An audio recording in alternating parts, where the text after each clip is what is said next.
Salmo 127, os versos 1 e 2. Se o Senhor não edificar a casa, em vão trabalham os que a edificam. Se o Senhor não guardar a cidade, envie um vigia sentinela.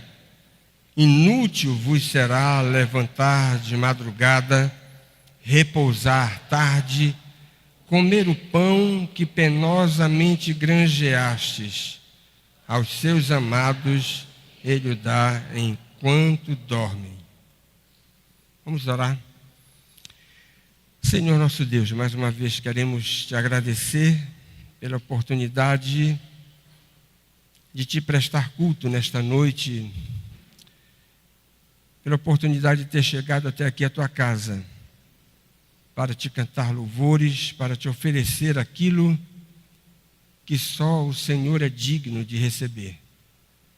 E te agradecemos, Senhor, por termos a tua palavra também para a nossa instrução.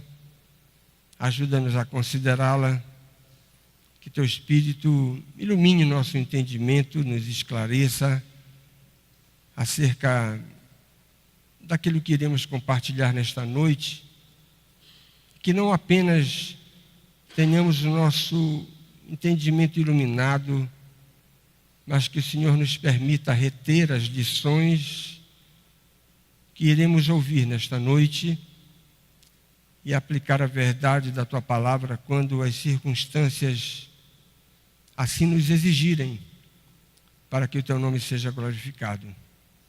E é no nome do Senhor Jesus que nós choramos. Amém. Podem sentar, irmãos. O meu tema é esse aqui, olha. Mas não se espante. Eu não tenho hoje um sermão de 10 pontos, né?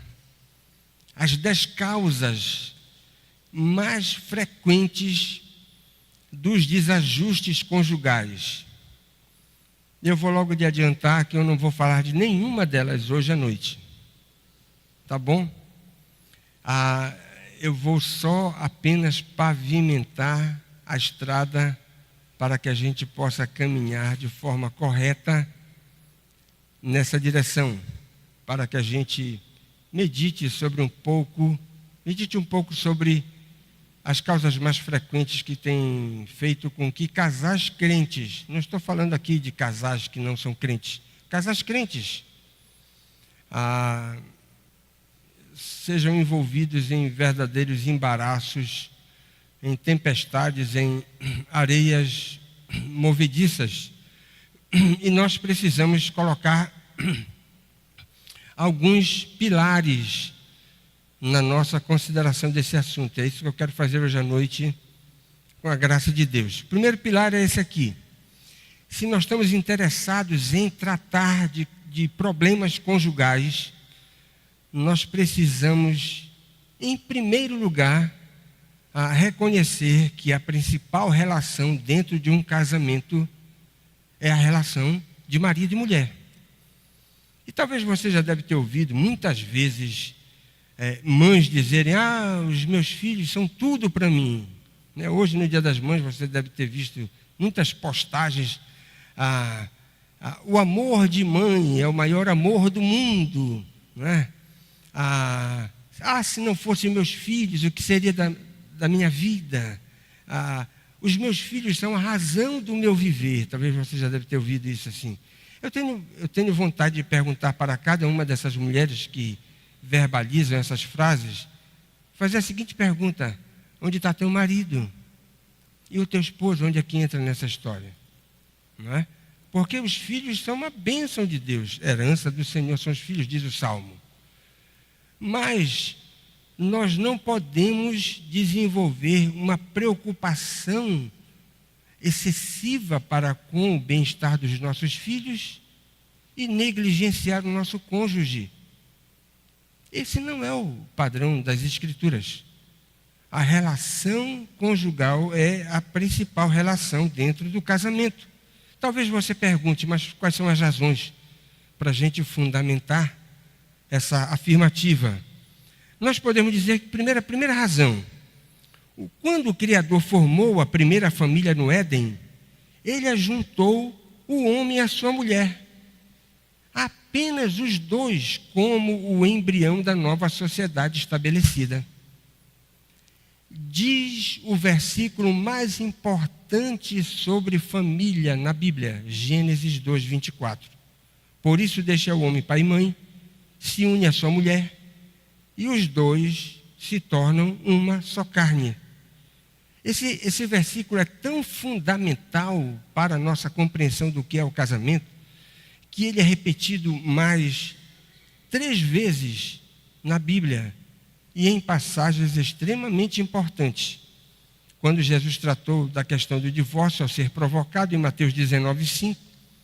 Quando o apóstolo Paulo está falando sobre relacionamento familiar em 1 Coríntios capítulo 6, verso 16. E novamente quando ele está tratando de questões relacionadas com a vida doméstica, lá em Efésios capítulo 5, 21, novamente o versículo aparece. 4 vezes você tem nas Escrituras. Uma em Gênesis 2, 24 e 3 vezes nessas outras passagens que eu mencionei. Uma coisa nos chama a atenção. Ao observar esse versículo como sendo o embrião na mente de Deus para a constituição de uma família, não tem nenhuma palavra sobre filhos. Por isso deixa o homem pai e mãe, se une à sua mulher, os dois se tornam uma só carne, ponto final. Não tem filhos. Aí, nesse versículo, que nos mostra a formação da família. Idealmente, nós podemos dizer que uma família começa apenas com um casal. E após a emancipação dos filhos, novamente o casal fica só.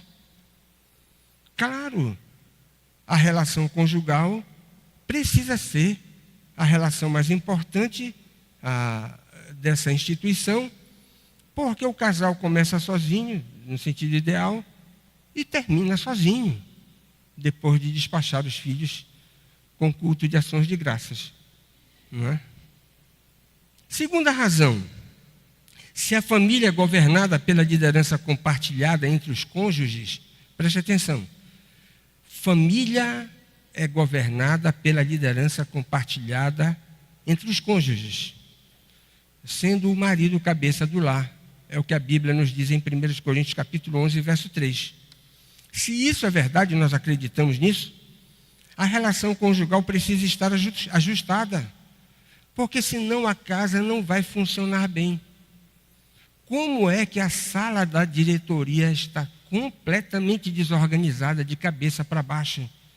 Como é que essa empresa vai ser conduzida de forma correta, direita, produtiva?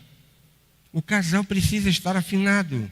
Um casal desafinado vai perder a força, a autoridade para dirigir os seus próprios filhos.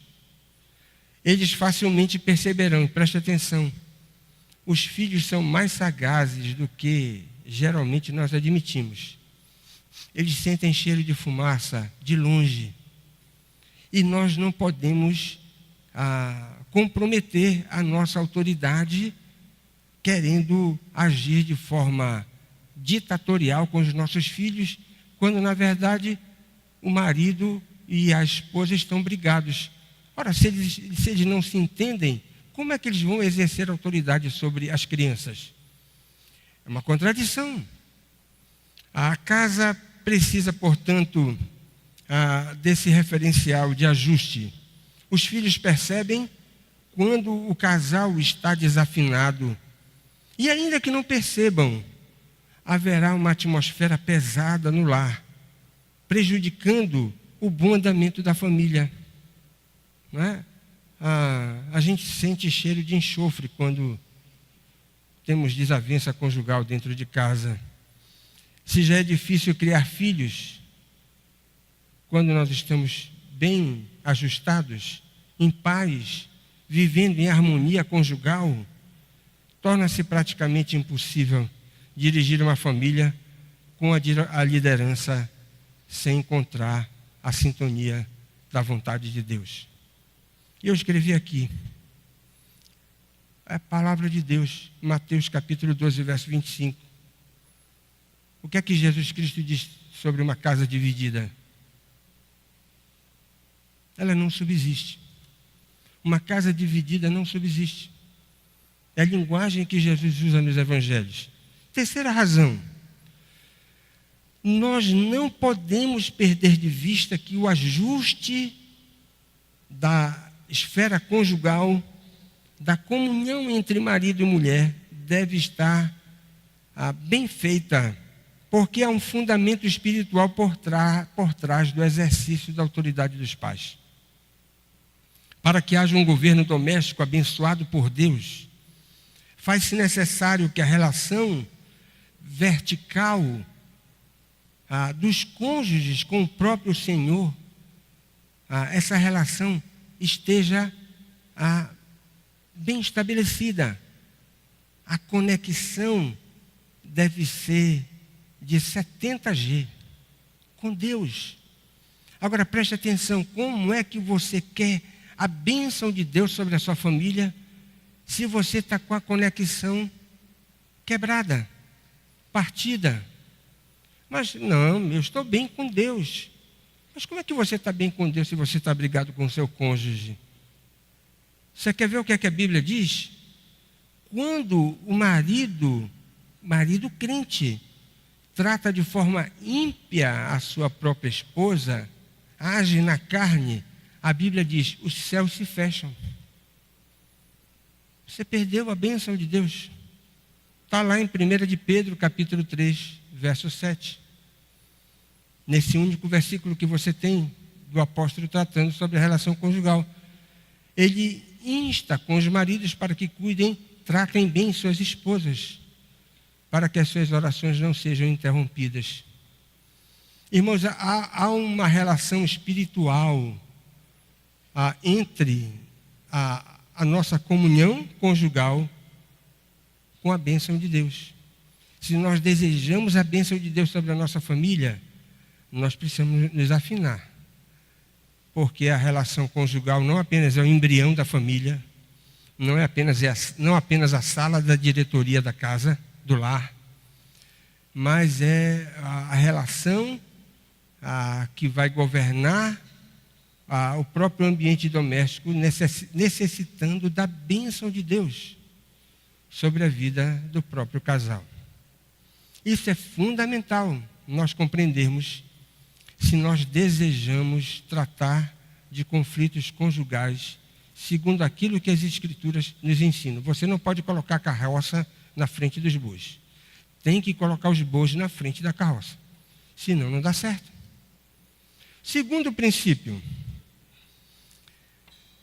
quando nós pensamos em conflitos de crentes, talvez mas se nós estamos tratando com casais crentes, eles passam por problemas mais leves, bem diferentes daqueles que não são crentes. A Bíblia não nos ensina isso em lugar nenhum. A relação conjugal entre crentes, ela sofre os mesmos ataques sofridos por casais não crentes. Não tem diferença. E parece ser uma ficção romântica imaginar que cônjuges crentes, talvez por terem casado na igreja, quem fez o casamento foi o apóstolo Paulo, e ele fez uma oração poderosa pelos nubentes, e num passe de mágica, aqueles crentes se tornaram um espetáculo, e não vão enfrentar dificuldades no próprio casamento. Isso não existe, é novela. A Bíblia não ensina em lugar nenhum isso.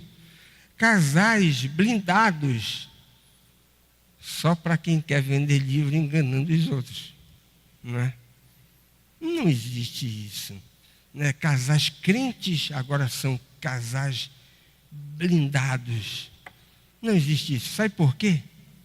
O casamento não é um sacramento. O casamento é uma bênção universal.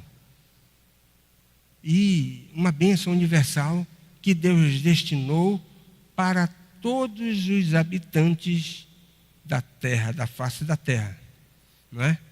E você vai ver que Ele estabeleceu essa instituição para que ela fosse desfrutada tanto por crentes quanto por não crentes.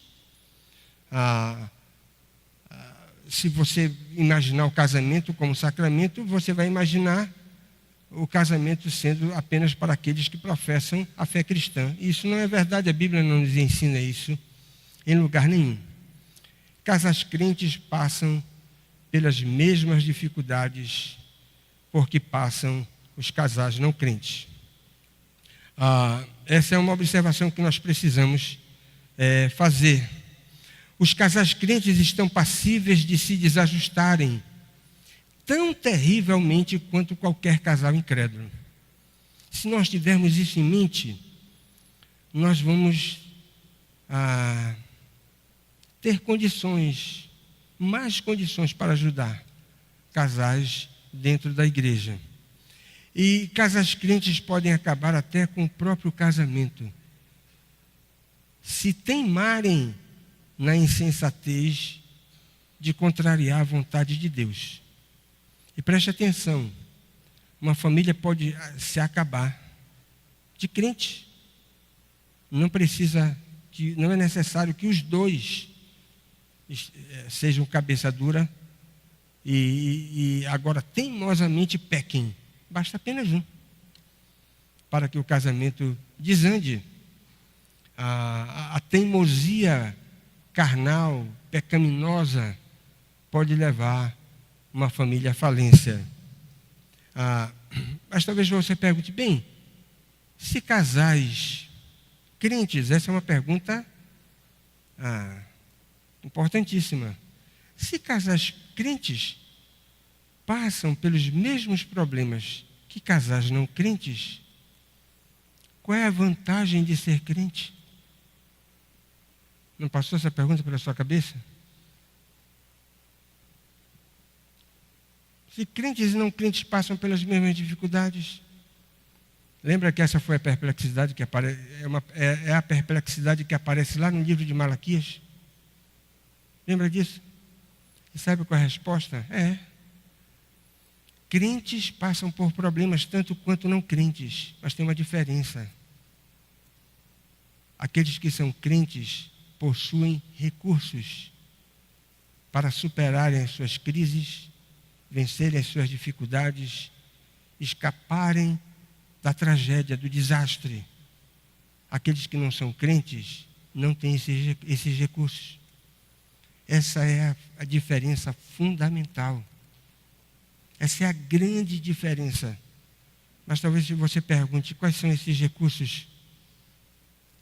A confissão de pecados, o arrependimento sincero, a oração, a instrução da palavra de Deus, o aconselhamento pastoral, a ajuda fraterna de irmãos mais maduros, o toque especial do Espírito Santo, que vai latejando a consciência daquele que está na contramão da vontade de Deus. Olha, você está errado, o Espírito Santo não é a terceira pessoa ociosa no nosso íntimo. Ele age poderosamente, espicaçando a nossa consciência para voltarmos se estivermos andando contrariamente à vontade de Deus. E a operação da graça de Deus através da pregação. Irmãos, nós podemos dizer com absoluta certeza, esses são instrumentos redentivos que podem fazer com que muitos casais crentes embaraçados possam escapar do pesadelo, do desastre. A segunda observação é que, do ponto de vista espiritual, o que é que você acha? O adversário das nossas almas vai preferir destruir uma família de crentes ou uma família de não crentes? Qual é a sua impressão? O que é que a Bíblia diz acerca do tentador que vive a rodear quem? Aqueles que professam a fé cristã. E quando nós pensamos nas dificuldades que crentes e não crentes passam, nós podemos dizer, sem medo de errar, que a preferência do maligno parece ser desajustar e destruir aqueles que professam o bom nome de Cristo. podemos chegar a essa conclusão. Quando um casal entra em litígio irresolvível, o testemunho diante do mundo, testemunho cristão, entra em colapso. E os ímpios recebem uma chance, uma oportunidade de ouro para dizer o seguinte: olha, eu desconfio desse evangelho que vocês professam. Nós estaremos trazendo vergonha, tristeza e ignomínia para o próprio evangelho que professamos. Se a fé cristã não serve para que a gente possa solucionar o relacionamento mais importante que nós construímos na nossa vivência cristã, que é o relacionamento conjugal, mais importante do que o relacionamento com nossos pais, mais importante do que o relacionamento com os nossos filhos, mais importante do que o nosso relacionamento com todas as autoridades com as quais nós convivemos. Se o evangelho não serve para santificar nosso relacionamento mais importante, não vai servir para as outras relações. E é por isso que o maligno parece ter uma preferência especial para aquelas famílias que são crentes. Eu escrevi aqui: quando crentes impenitentes, que não querem se arrepender, implodem a própria casa, o diabo solta fogos. Não é verdade? Quando crentes destroem a sua própria família, o diabo solta fogos. Sabe por quê? Ele é o secador das famílias cristãs. Já ouviu essa expressão? Não escrevi aqui, me veio agora na mente. Né? Não tem os secadores? Né? O remo ganha, aí os bicolores soltam um foguete. Aliás, ao contrário, o remo perde, aqueles que são do Paysandu soltam foguete, né? O Paysandu perde e os remistas soltam foguete. Pois é. Quando uma família crente é destruída, o diabo solta foguete. Ele é adversário, nosso adversário. Irmãos, por último, a igreja deve estar preparada para tratar com casais que fracassam na vida conjugal e arruinam a sua própria relação, muitas vezes de forma irreversível. É claro que nós devemos fazer isso de forma criteriosa, firme e com muita paciência, porque situações dessa natureza nós não vamos resolver da noite para o dia. Todo o processo de restauração saudável envolve tempo, e a pressa na tentativa de resolver o mais rapidamente a situação de uma pessoa que fracassou na própria vida conjugal vai depor contra o próprio processo. Dentro da perspectiva cristã, a igreja não arreda o pé de ser inimiga do divórcio, mas nós não podemos deixar de admitir que nós vamos ter que conviver com situações dessa natureza. E nós não podemos estabelecer uma espécie de teologia que vai deixar aqueles que fracassaram no casamento eternamente banidos da possibilidade da restauração. Porque a Bíblia não nos diz que o divórcio é o segundo pecado imperdoável, só tem um. O único pecado imperdoável é a blasfêmia contra o Espírito Santo, e que crentes não podem cometer. Apenas aqueles que são incrédulos. A igreja, portanto, precisa se preparar para tratar disso. A comunidade cristã deve oferecer compaixão firme, apoio bíblico, para que aqueles que porventura experimentarem essa tragédia possam ser encaminhados com paciência num processo firme, sereno, de restauração, para que possam reconstituir a própria vida. Se há filhos envolvidos, a situação se torna mais complicada. Nós vamos ter que demandar mais esforço para que essa situação seja resolvida de forma pacífica, de tal forma que as crianças não venham a sofrer com a separação litigiosa ou amigável de um casal crente que resolveu, por várias e várias razões que não cabe aqui mencioná-las, se separar. Irmãos, e o último princípio fundamental na resolução de conflitos conjugais. Regra geral, em todos os conflitos conjugais, há uma contribuição mútua. Preste atenção nisso. Significa dizer que normalmente os dois, marido e mulher, se tem algum desentendimento na relação conjugal, em algum grau, os dois têm participação naquilo que está acontecendo. A gente deve admitir que há excepcionalidades, nas quais apenas um lado pode ser responsabilizado de forma integral. Mas preste atenção, excepcionalidade, ou seja, é alguma coisa rara. Não é alguma coisa que acontece sempre. Mas muitas vezes, ao lidar com problemas conjugais, você vai ver um lado dizendo, a culpa é dele. E o outro lado dizendo, a culpa é dela. É a tentativa de polarizar a culpa, colocando apenas para uma das partes a responsabilidade integral do desajuste que está sendo tratado. Irmãos, apesar das diferenças no grau de contribuições do desajuste conjugal, a culpa deve ser entendida sempre como solidária. Olha esse princípio maravilhoso. Frequentemente, quando nós lidamos com conflitos conjugais, você tem a discussão entre as partes para ver quem é mais culpado. E quando os dois se reconhecem assim.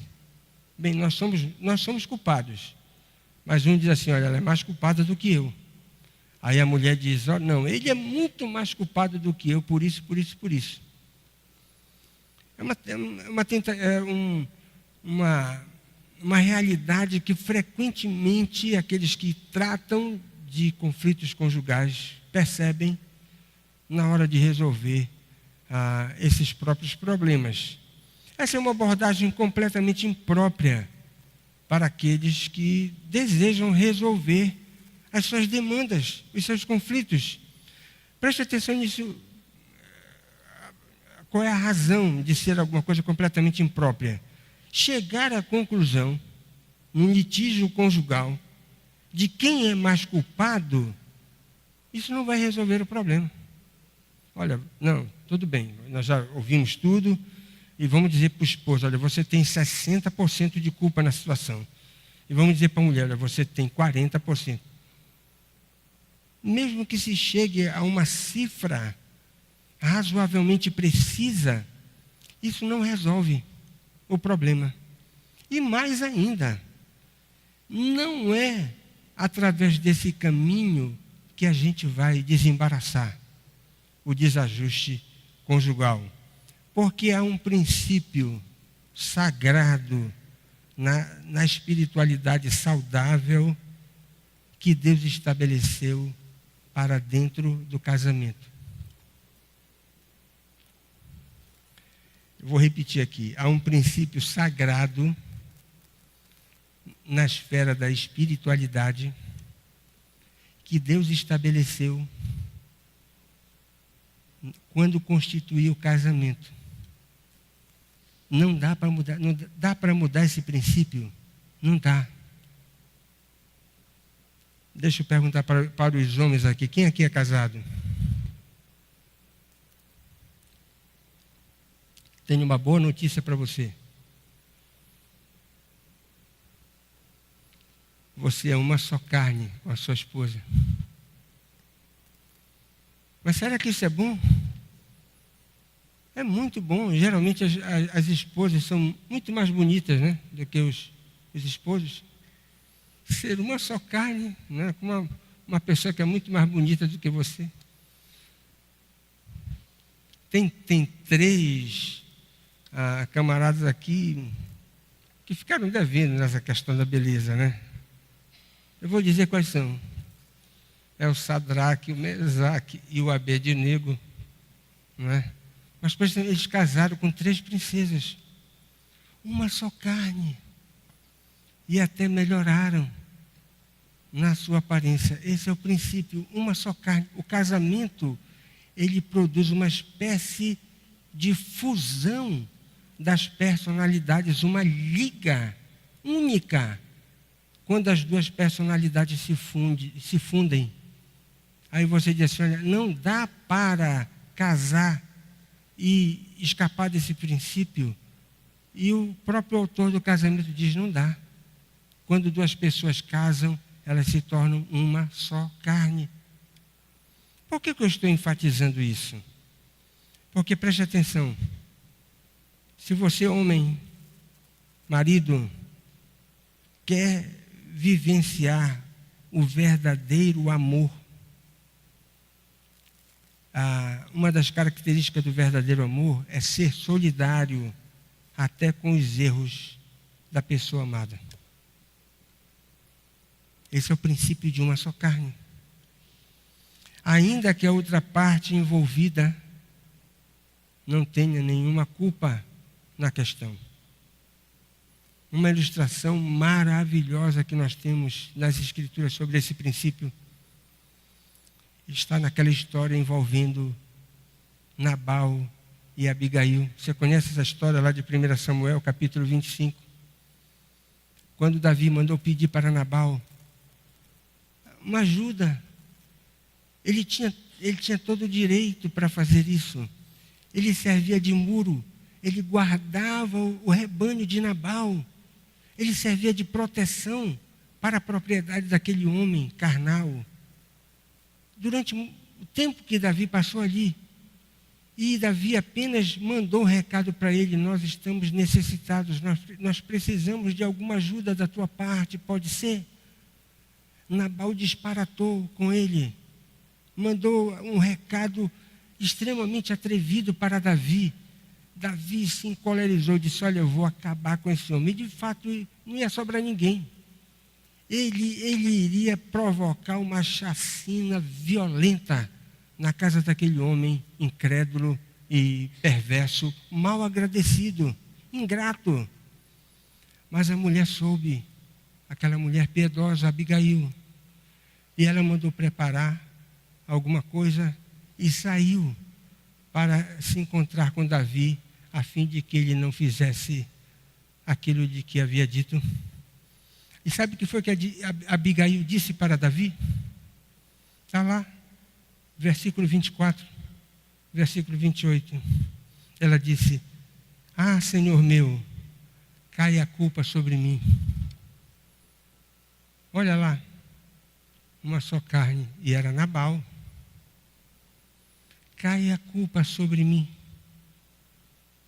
E mais ela diz, perdoa a transgressão da tua serva. Mas o que foi que ela fez? Ela não fez nada.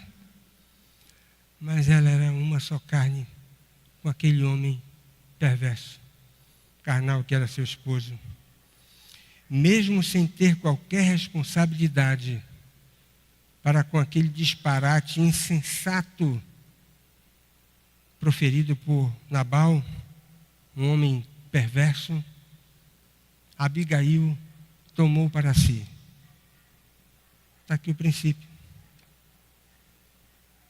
Princípio da solidariedade para com o nosso cônjuge. É difícil? É difícil. Mas esse é o padrão.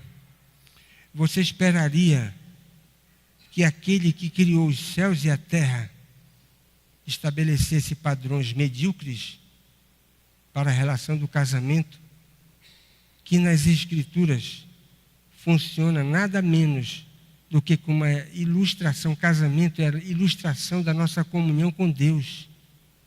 Será que essa instituição é top?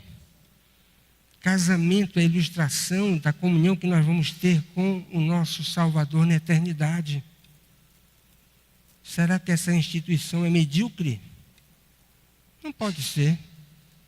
Foi por isso que Deus estabeleceu para o casamento padrões elevadíssimos, para que essa instituição fosse dignificada, como de fato ela merece ser. Irmãos, a segunda coisa, quando nós pensamos em conflitos conjugais, onde as partes têm alguma responsabilidade naquilo que aconteceu, as contribuições podem ser diretas ou indiretas. Frequentemente é necessário exercitar o discernimento no aconselhamento de casais quanto a essa questão.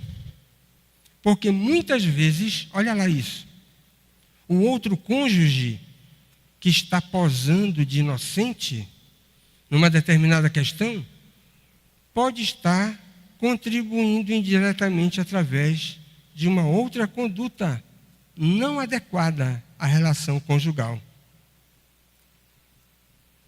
Ele pode não estar trazendo problemas diretamente com aquilo que está acontecendo, mas ele pode estar fazendo isso indiretamente. Como? Eu queria frisar aqui uma coisa. Mesmo que seja indiretamente, nada justifica a atitude pecaminosa da parte que é provocada pelo outro para se comportar de forma errada. Deixa eu dar alguns exemplos aqui para que você possa entender esse princípio.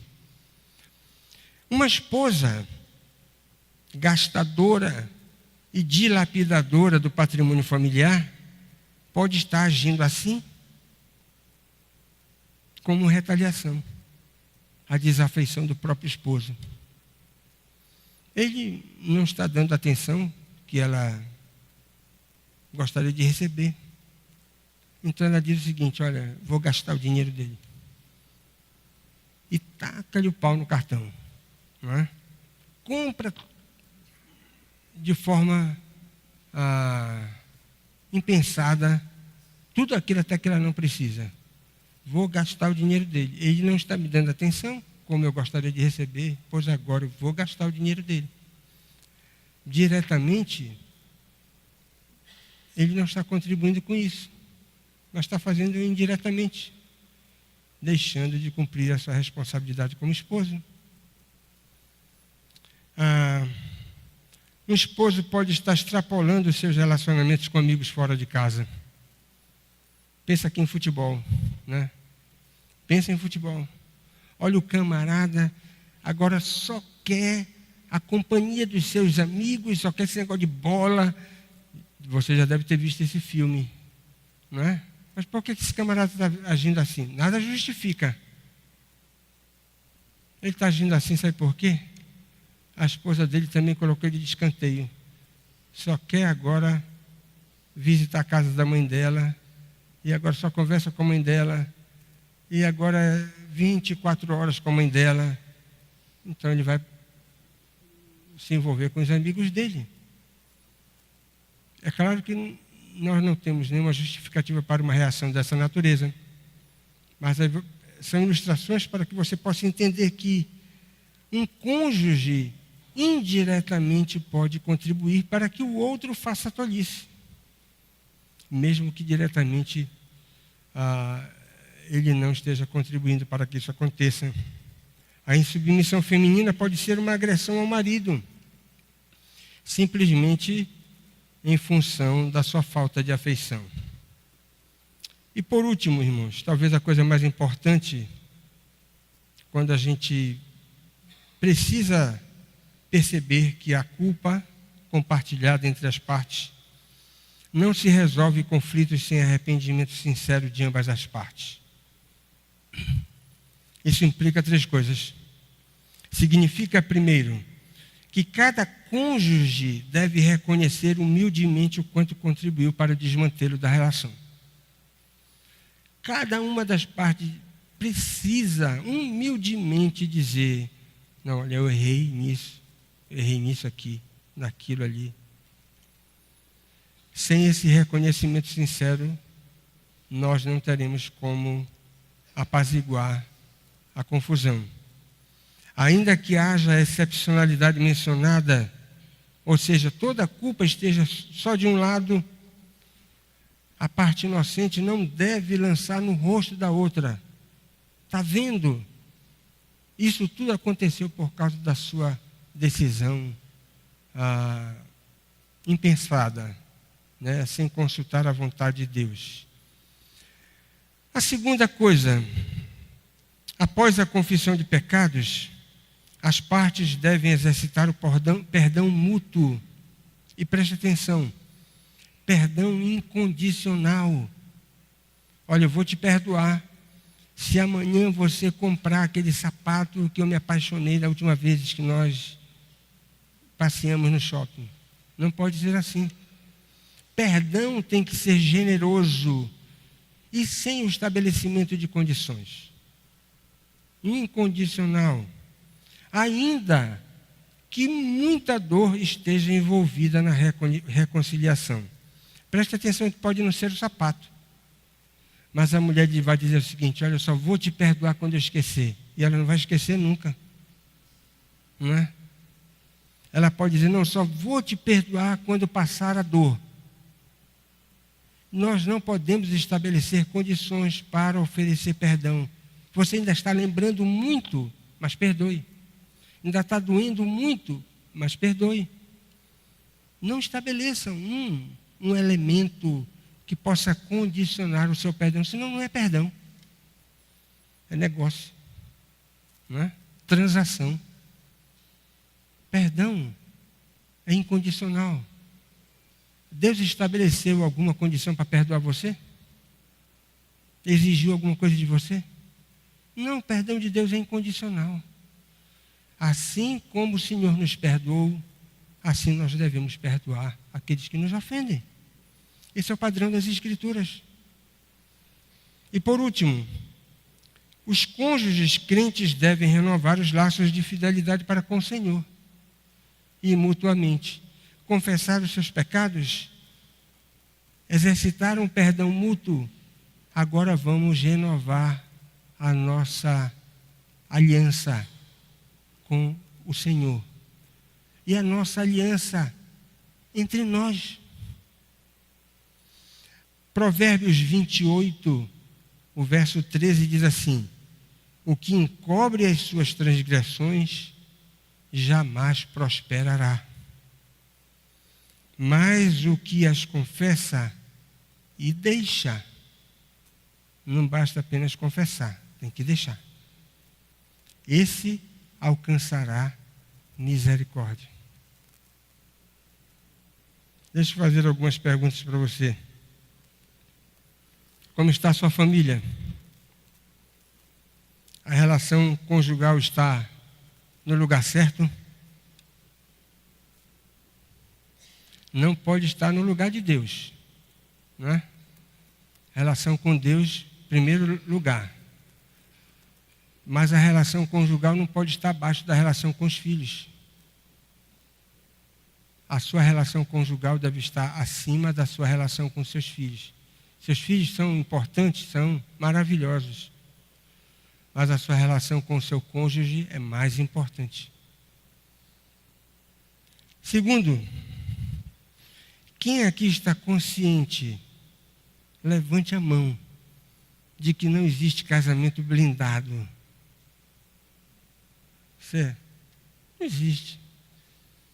Irmãos, os maiores santos têm os pés de barro, já dizia meu professor.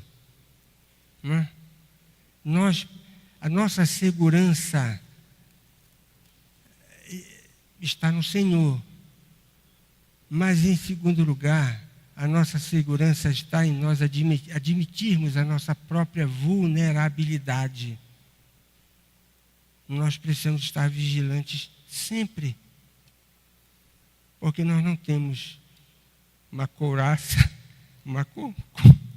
de aço, como tinha aquele personagem da TV, não é da época de vocês, né? A couraça de aço, não existe isso. Nós somos de carne e osso e precisamos admitir a nossa vulnerabilidade. Por último, você conhece alguém que está atrapalhado na vida conjugal e precisa de arrependimento? Conhece alguém? Passou algum nome na sua cabeça? Não deixe de fazer uma oração a Deus por essa pessoa hoje à noite, né? Se algum nome passou na sua cabeça, interceda por essa pessoa para que Deus possa abençoar e levar essa pessoa ao arrependimento. Deus eterno, nós queremos te agradecer pela bênção de estar compartilhando esses princípios que encontramos na tua palavra para o bem das nossas almas. Ajuda-nos para que possamos colocá-los em prática, tendo aquela determinação irrefreável para fazer a tua vontade em todas as relações dentro da nossa casa, especialmente na nossa relação com o nosso cônjuge. Abençoa, Senhor, cada pessoa aqui presente nesta noite, aqueles que são casados, dispensa do teu favor de forma generosa, para que cada família possa ter marido e mulher vivendo de forma ajustada para que o teu nome seja glorificado. Em nome do Senhor Jesus. Amém.